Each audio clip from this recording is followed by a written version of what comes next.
Bismillahirrahmanirrahim. Assalamualaikum warahmatullahi wabarakatuh. Hai. Selamat pagi teman-teman. Bagaimana kabarnya pagi ini? Sehat kan? Alhamdulillah. Semoga teman-teman semua selalu dalam keadaan sehat dan juga semangat. Karena kali ini kita akan kembali belajar bersama-sama, belajar tematik di kelas 2. Kita masih akan melanjutkan kegiatan belajar kita pada tema 1 hidup rukun. Nah, hari ini kita kembali melanjutkan kegiatan belajar kita hidup rukun di sekolah subtema 3 pada pembelajaran yang kelima dan yang keenam. Teman-teman sudah siap? Baik, yuk kita awali dulu kegiatan belajar kita hari ini dengan membaca doa bersama-sama. Bismillahirrahmanirrahim. Nah teman-teman, pasti teman-teman sudah menyiapkan buku tema 1 juga alat tulis kan? Yuk kita mulai saja dengan membuka bukunya halaman 124. Karena kita akan mengawali kegiatan belajar kali ini pada pembelajaran yang kelima. Hidup rukun di sekolah pembelajaran yang kelima. Siswa kelas 2 bermain dengan penuh semangat. Mereka harus membuat kelompok sebanyak tiupan peluit. Nah, teman-teman bisa lihat. Di sana terlihat Pak Guru sedang meniup peluit. Kemudian anak-anak membuat kelompok sesuai banyak peluit yang ditiup oleh Pak Guru. Sekarang kita diskusikan halaman 125. Coba teman-teman perhatikan. Di tengah teman-teman yang sedang mencari kelompok, ternyata terlihat ada anak yang sedang berebut teman-teman. Nah, kelihatan kan? Bolehkah kayak gitu, seperti ini kita lakukan? Tentu tidak boleh ya. Lalu, apa yang seharusnya dilakukan oleh dua anak yang sedang berebut tadi? Nah, di sana terlihat gambar Edo dan temannya bersalaman. Itu artinya mereka sudah bermaafan. Setelah itu mereka bisa kembali bermain dengan sportif lagi. Saling memaafkan dapat menjaga persatuan dan kesatuan. Menjaga persatuan dan kesatuan di sekolah merupakan perbuatan yang terpuji. Perbuatan tersebut sesuai dengan pengamalan sila ketiga Pancasila. Teman-teman masih ingat bagaimana bunyinya? Iya. Sila ketiga Pancasila berbunyi Persatuan Indonesia yang disimbolkan dengan pohon beringin. Sekarang teman-teman coba ambil pensilmu. Kemudian kita akan memberi tanda centang pada kolom yang sudah disediakan. Kita akan melihat sikap-sikap yang ada pada halaman 126 ini sesuai atau tidak dengan sila ketiga Pancasila. Kita baca bersama-sama ya. Nomor 1. Melakukan piket kelas bersama-sama. Kira-kira sesuai tidak dengan ketentuan sila ketiga Pancasila? Sesuai ya. Maka kita beri tanda centang pada kolom sesuai. Nomor 2. Hanya mau berteman dengan teman yang satu suku saja. Ya, ini tidak boleh ya teman-teman. Kita harus bermain dengan semuanya. Tidak boleh memilih-milih teman, apalagi hanya berbeda suku. Maka untuk nomor 2 ini tidak sesuai dengan sila ketiga. Kemudian nomor 3, melakukan upacara bendera dengan tertib. Nah, ini juga menunjukkan persatuan Indonesia. Jadi kita centang pada kolom sesuai. Terakhir nomor 4, menjaga kebersamaan dengan seluruh siswa yang berbeda-beda suku bangsa. Ini juga sesuai. Menjaga kebersamaan itu akan menciptakan kerukunan. Kalau kita bermain dengan teman rukun, maka kita enak ya bermainnya. Tidak ada yang berantem, tidak ada yang bertengkar, karena kita semua adalah saudara. Selanjutnya teman-teman, bisa lihat halaman 127. Coba tuliskan contoh pengamalan sila ketiga Pancasila yang ada di sekolah. Seperti yang sudah kita sebutkan tadi pada halaman yang sebelumnya, contoh pengamalan sila ketiga Pancasila yang pertama bisa kita lakukan dengan cara melakukan piket kelas bersama-sama. Kemudian melakukan upacara bendera dengan tertib dan menjaga kebersamaan atau kerukunan dengan seluruh siswa yang berbeda-beda suku bangsanya. Baik teman-teman, sekarang kita lanjutkan kegiatan Ayo Membaca. Udin dan teman-teman sudah selesai bermain dan berolahraga. Kemudian kata Pak Guru, lakukan pendinginan setelah berolahraga. Pak Guru mengingatkan lagi, minumlah air putih secukupnya untuk mengganti cairan tubuh. Kemudian terakhir Pak Guru berpesan, ganti kembali pakaian olahraga dengan seragammu. Nah, teman-teman, apa yang disampaikan Pak Guru ini ternyata merupakan bentuk kalimat perintah. Apakah kamu pernah mendengar kalimat perintah dari gurumu setelah olahraga? Pernah ya? Kira-kira perintah apa saja yang diucapkan? Kira-kira seperti yang diucapkan oleh Pak Gurunya Siti dan teman-temannya, mengingatkan untuk melakukan pendinginan, kemudian mengingatkan untuk banyak-banyak minum air putih, dan mengingatkan kita untuk segera mengganti pakaian olahraga dengan pakaian seragam. Fungsinya untuk apa? Nih, kita ambil contoh satu perintah Pak Guru yang meminta kita untuk mengganti kembali seragam olahraga dengan seragam sekolah ya. Perintah untuk mengganti pakaian olahraga dengan seragam. Apa sih manfaat Pak Guru mengingatkan seperti itu atau memerintahkan seperti itu?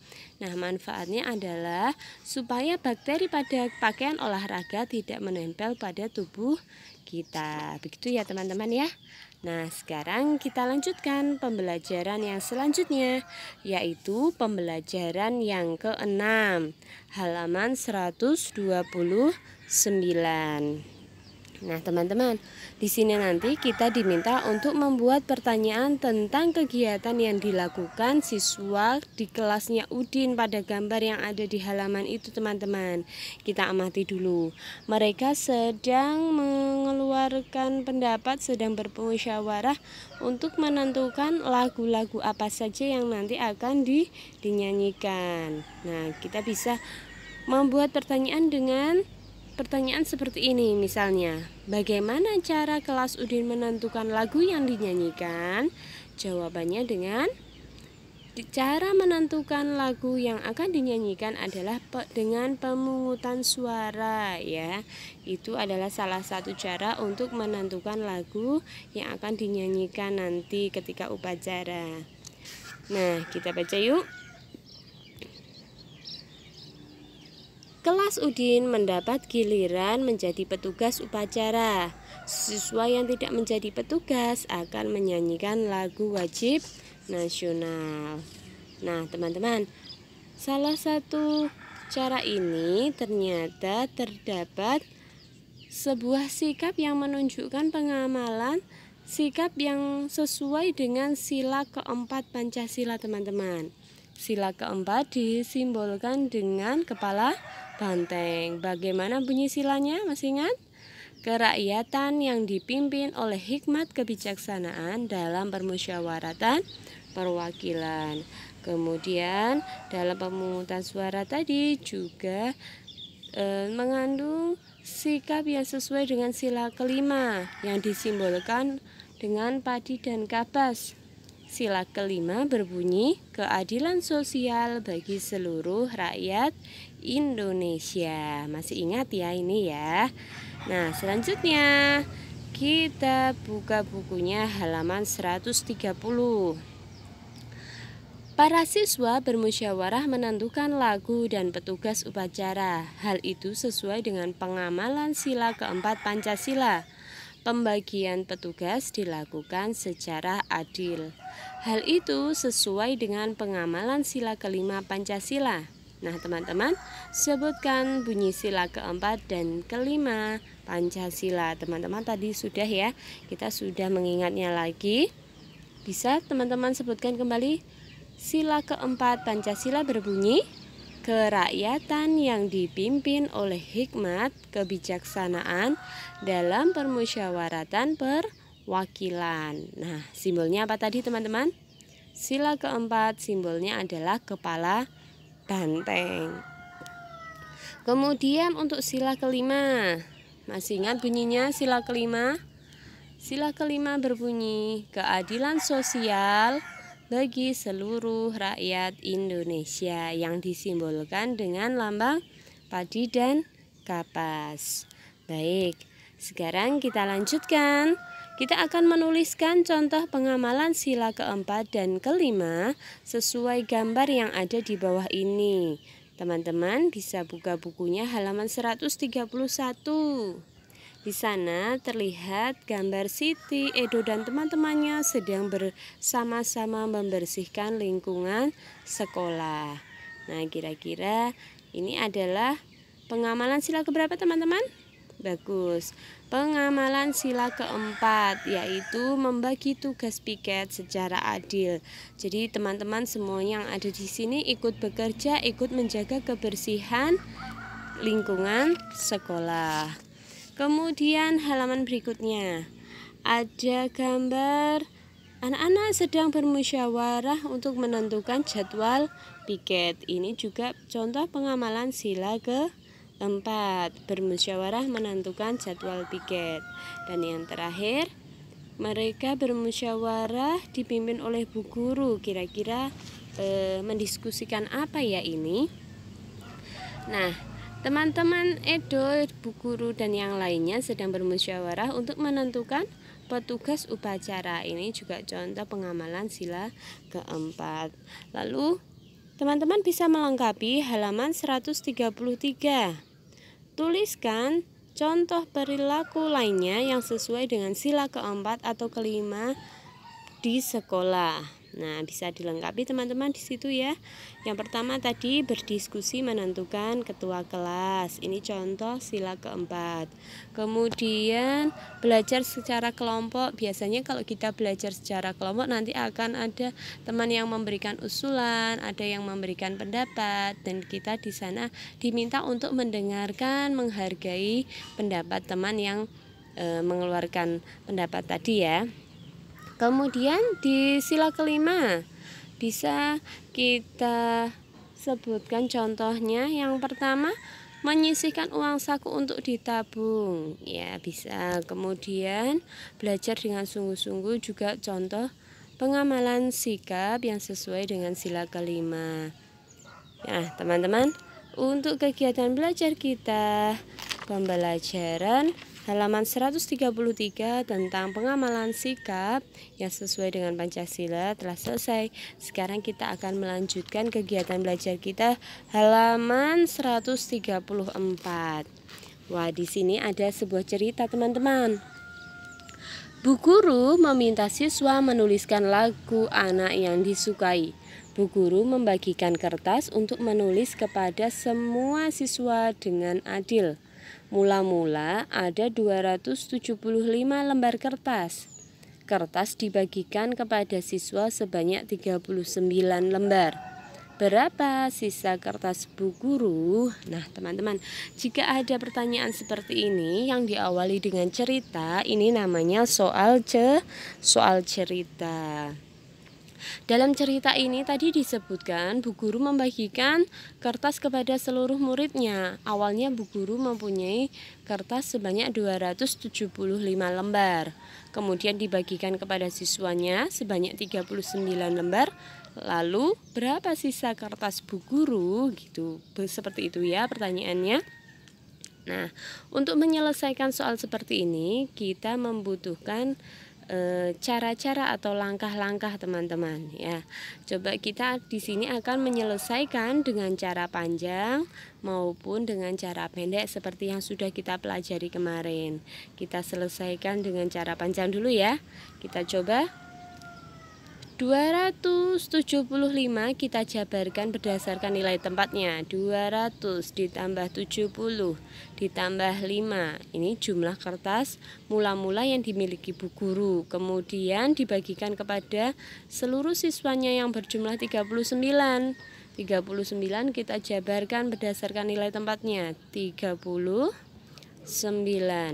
Nah, setelah kita isi seperti ini, lalu kita lihat teman-teman, kita akan mulai hitung Mulai dari bagian satuan, 5 dikurangi 9 tidak bisa, maka 5-nya kita coret, kemudian kita pinjamkan puluhan depannya menjadi 50.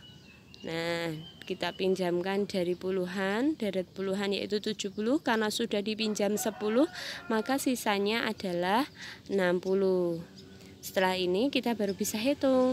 15 dikurangi 9 hasilnya adalah 15 dikurangi 9, sisanya masih 9. Kemudian 60 dikurangi 30 hasilnya masih 30. Untuk deret ratusan karena tidak ada pengurangnya maka hasilnya tetap. Hasilnya masih 236. Ini kita selesaikan dengan cara panjang. Coba sekarang kita selesaikan dengan cara pendek seperti yang ada di sampingnya itu. 5 dikurangi 9 tidak bisa, kita coret 5-nya, kita pinjam 1 puluhan dari depannya ya menjadi 15, kemudian 7 sudah dipinjam 1, sisanya masih 6. 15 dikurangi 9 satuannya itu sisanya 6. Kemudian puluhan tadi sudah dipinjam 1, sisanya 6 dikurangi 3, maka hasilnya adalah 3 dan ratusannya kita turunkan, tidak ada pengurangnya.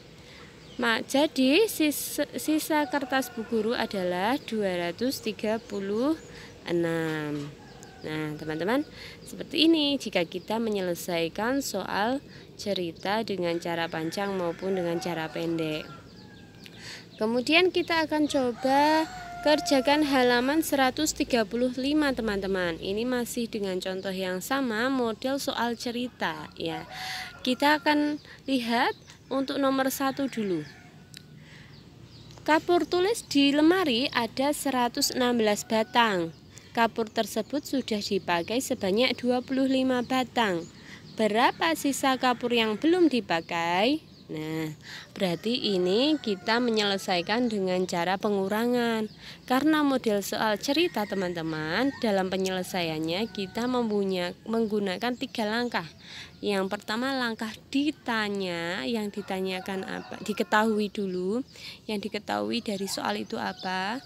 Kemudian ditanya, kemudian baru jawab ya. Nah, di sini diketahui kapur tulis mula-mula yang ada di lemari ada 116 batang, yang sudah dipakai 25 batang. Ini yang kita ketahui dari soal cerita itu. Kemudian ditanya berapa sisa kapur yang belum dipakai. Nah, seperti ini kalimat ditanya, kemudian kita jawab dengan cara menghitung ya. 6 dikurangi 5 bisa, 1 dikurangi 2 tidak bisa, maka kita perlu coret dulu. Kemudian bagian puluhan itu 1 dikurangi 2 tidak bisa, kita pinjam depannya ya, jadi 0.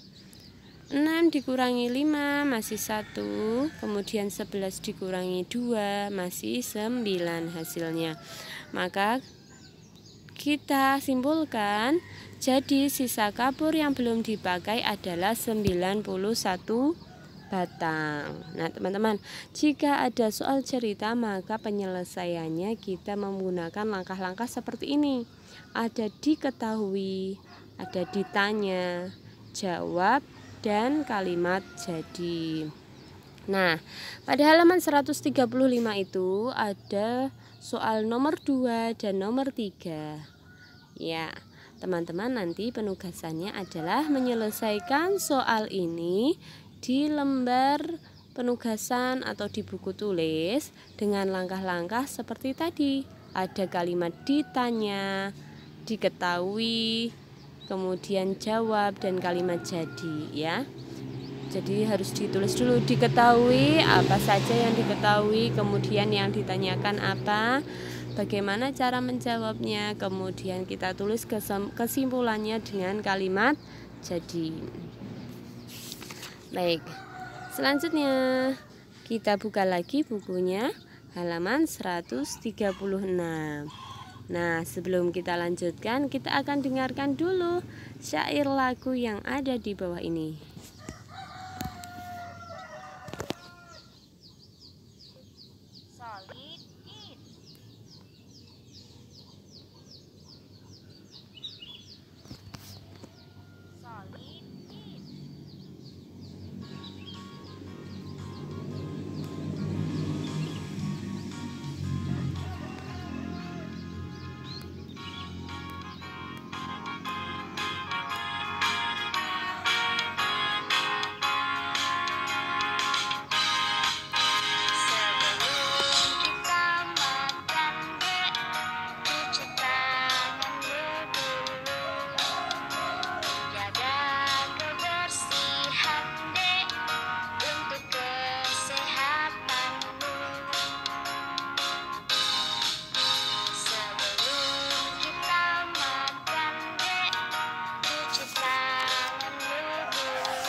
Nah, teman-teman, itu tadi adalah syair lagu yang bisa kita dengarkan, ciptaan dari Pak Kasur. Judulnya adalah Sebelum Kita Makan. Ternyata teman-teman, dalam lagu ini terdapat kalimat yang menunjukkan perintah teman-teman. Apakah kalian bisa menemukan di mana kalimat perintah itu kita temukan? Ya, bagus. Ada yang sudah menemukan? Ya. Yang pertama kita temukan di sini, cuci tanganmu dulu. Nah, kita biasanya diperintah ayah atau bunda sebelum makan, jangan lupa cuci tangan dulu gitu ya. Nah, kita bisa memberikan garis atau lingkaran pada kalimat yang ada di syair lagu itu yang menunjukkan kalimat perintah, teman-teman. Nah, yang pertama, cuci tanganmu dulu. Ya, ini mengingatkan kita supaya kita mencuci tangan terlebih dahulu sebelum makan. Kemudian kita menemukan lagi ada kalimat banyak-banyak makan. Ya, ini biasanya kita dianggap makan yang banyak biar tambah sehat, biar kuat gitu ya. Kita sering mendengar perintah seperti itu. Kemudian kita temukan lagi pada baris ketiga dari bawah, banyak-banyak makan. Ini kalimat-kalimat yang kita temukan pada syair lagu Sebelum Kita Makan yang menunjukkan kalimat perintah. Nah, teman-teman, kita bisa lanjutkan lagi belajarnya halaman 137. Nah, pada halaman 137 ini kita diminta untuk menuliskan kalimat perintah yang sesuai dengan gambar yang ada di sana. Ingat ya, yang namanya kalimat perintah diakhiri dengan tanda seru. Dan biasanya pada kata kerjanya diberi akhiran lah ya. Contohnya adalah seperti gambar yang pertama. Gambar itu menunjukkan suasana kelas yang sangat berantakan ya. Kemudian jika kita diminta untuk membuat kalimat perintah, bisa seperti ini kalimatnya. Rapikan dan bersihkanlah kelasmu. Nah, ini misalnya perintah dari Bu Guru seperti itu. Kemudian gambar yang kedua, di sana juga terlihat gambar kelas yang banyak sampah berserakan. Kira-kira kalimatnya seperti apa ya, kalimat perintahnya ya. Teman-teman nanti bisa mencoba membuat kalimat perintah sendiri atau juga bisa menyimak kalimat perintah dari Bu Guru. Ambillah sampah-sampah itu dan buanglah pada tempatnya. Nah, diakhiri dengan tanda seru. Kemudian di halaman 138 masih ada gambar lagi yang bisa kita lihat. Di sana terlihat seorang anak yang datang terlambat, teman-teman. Ia meminta izin kepada Bu Guru untuk bisa mengikuti kegiatan belajar di kelas bersama teman-temannya. Nah, setelah permisi, Bu Guru memerintahkan, silahkan duduk, besok jangan terlambat lagi. Seperti itu. Nah, demikian teman-teman kegiatan belajar kita hari ini. Jangan lupa tadi penugasannya adalah 1. Kerjakan buku tematik yang tema 1 halaman 135 yang tadi ya, menyelesaikan soal cerita dengan 4 langkah. Kemudian jawaban difoto dan dikirimkan kepada wali kelas masing-masing. Nah, teman-teman tetap semangat dan rajin belajar ya, karena kalian adalah anak-anak hebat kelas 2. Dari Bu Guru cukup sekian. Terima kasih telah mengikuti kegiatan belajar kali ini dengan semangat. Jangan lupa besok harus tetap semangat lagi. Dari Bu Guru cukup sekian. Wassalamualaikum warahmatullahi wabarakatuh.